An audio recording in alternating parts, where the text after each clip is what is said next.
What's up, guys? Welcome back to the channel. There are a ton of ways for us to get our sleds to the mountain. Behind us you can see some examples. So we've got an enclosed trailer, you've got a sled deck, and then even a flatbed. Today we're going to talk about the pros and cons of all of those. Let's get into it.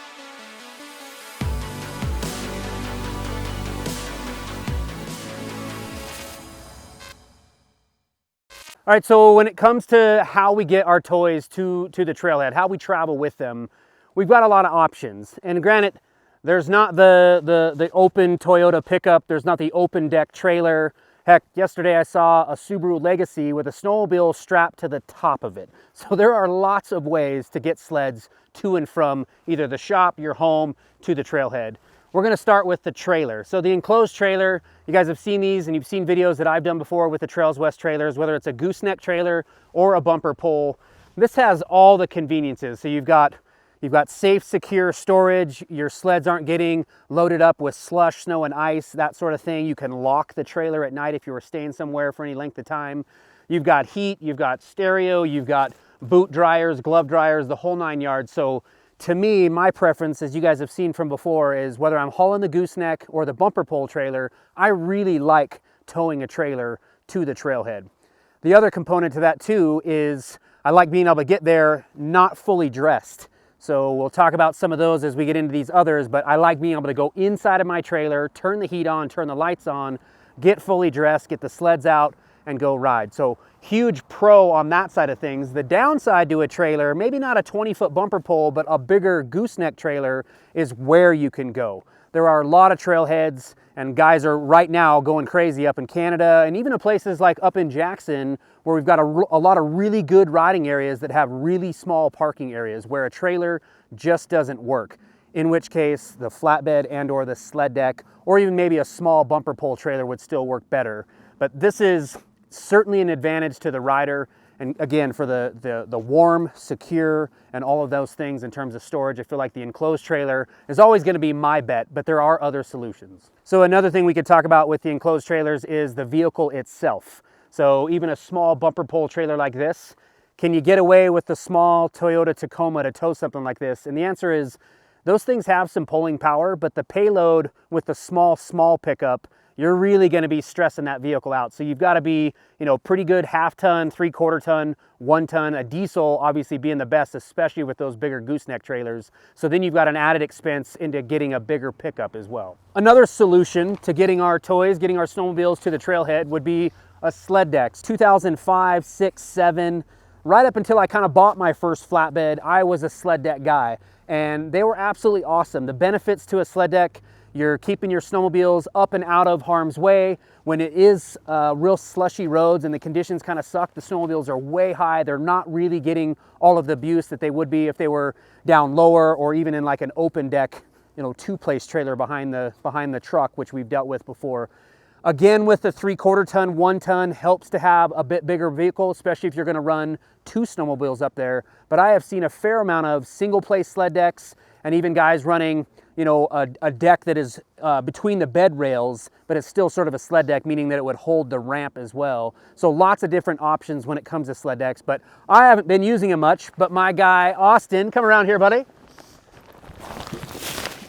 We've been working on this intro a long time. What's up, dude? So Austin has been using a sled deck for the last few years. And let's just talk about what you were just talking about, some of the trailheads that you access. Yeah, so we're up in Jackson. A couple of the trailheads that we like to access, you can't bring a trailer in there, and it's highly frowned upon if you do. So this is kind of the only way you can really get 2 sleds up there. Sometimes 3 if you get really creative with it. And you have seen 3 sleds up on a deck. Yes. Yeah, a lot of guys with a crew cab pickup. Heck, yeah. We know guys that'll come all the way from Michigan, 3 sleds on a sled deck, and 3 full-grown dudes in a pickup. Yeah. All right, Austin, when you're not using your sled deck, what does it look like? What's the system to get this thing up and out of your truck so you can have your truck back? It's actually pretty effortless, as long as you have a buddy to help you. You can literally just undo your turnbuckles. You got 4 of them up in each point of the box. You loosen those up, and then you just each slide the bed or the deck right outside the bed. Nice. And then if you set them, usually we just use like some stumps or something like that, or yeah. that are even, and then 2 of us can literally just pick them up because these are light enough for 2 guys that are semi-strong can move these no problem. Yeah, and there are certain sled decks that are out there that whether you've got 5 or 6 guys, or some of them that are more of a fixture onto the truck where it almost takes like a forklift to get on and off. So this one kind of unique in the fact that 2 dudes, relatively strong. I remember mine, I used to pull them out onto sawhorses. So you could slide it out, get the weight undone here, and then slide it off the tailgate and kind of be done. And then you got your truck back, which is kind of nice. And there's a lot of advantages to having a truck box. And for what you do in the summertime, there's a lot of reasons why people would want to have their truck box versus a flatbed. Once you go flatbed, it's kind of what it is, right? No, that's for sure. And one of the things too is I see guys rolling around with half-ton trucks that throw airbags on with a sled deck, and it works just fine for them. Fortunately, we have to have bigger trucks for our business. But I see people with Tacomas with the single place sled decks on them, and they work great for them too. Yeah, we see it all the time, and Jackson's just one of those zones, and I'm sure there are a lot of places where you do see the Toyota Tacoma. You know, it's a relatively short, even a long box on a Tacoma is like a 6-foot bed, and you got a 160-something snowmobile, and they're kind of hanging halfway out the back. I'm always telling my, everybody else, I'm like, that guy's got his priorities in line, because he's got this, he's got the sled, he's got the thing that's fun, and he's still got a way to get to and from the mountains. I used to pull mine around without a sled deck in the Toyota, and the sled would hang about 9 feet out the back with the tailgate up. It looked pretty sweet. Yeah, and I think what's important to remember is that snowmobiles have gotten expensive, and what a great way to keep the snowmobile secure, keep it safe, and again, keep it up and kind of out of harm's way using the sled deck. Yeah, and having the deck, you get back from a ride, you can kind of do a visual check over on the thing too, make sure you didn't bend anything. Man, what a great thought. So you guys can see just from, being able to look up at the snowmobile, being able to check underneath the tunnel, the track and its condition, suspension, things like that. It's an angle that we don't get really with anything else. So having the sled up there, great way to visually inspect the snowmobile. One of the things that we would talk about that could be not necessarily a negative, but when it's snowing out and it's blowing and it's gnarly and you're trying to get dressed, you don't really have, when you have a sled deck or the flatbed, you're kind of, unless you're going to get kind of halfway dressed, which you and I both know, driving any length of time with all your gear on, it's horrible. You're going to get hot. And so you get here and you're trying your best. A lot of times I can remember when I had my sled deck, I would jump up onto the deck, put my gear bag up there, and you're trying to go as fast as you can, just trying to get all your stuff on, especially if the weather's bad. That's right. Spring of the year, it's actually kind of awesome to sit up there, got the sun in your face, and you're putting your gear on. But as a, maybe not a negative again, but just as something else that's added to this, and then a lot of these sled decks, guys, and we're not building something around a specific product. I've seen a lot of these where you'll open the tailgate and you've got like a bed slide or something that brings the gear kind of out to you, making that easier.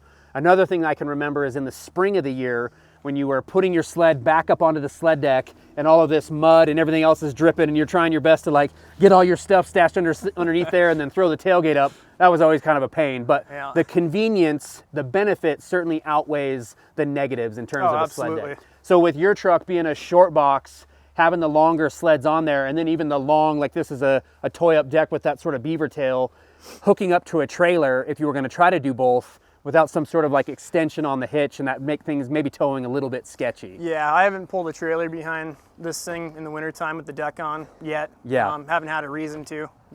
But the convenience still outweighs all of those things. You can put 2 sleds up there, put your gear bags in the crew cab or underneath and it's somewhat protected underneath there. A lot of the newer trucks, you can lock the tailgate so you've still got some sort of secure space to put all your stuff. Yeah, absolutely. So that's kind of perfect. Well, you guys remember that the sled decks, and there's a ton of different makes and models that are out there. There's a lot of them that I could sit there and thank for a long, long time. You guys have all supported me and Next Level here for quite some time.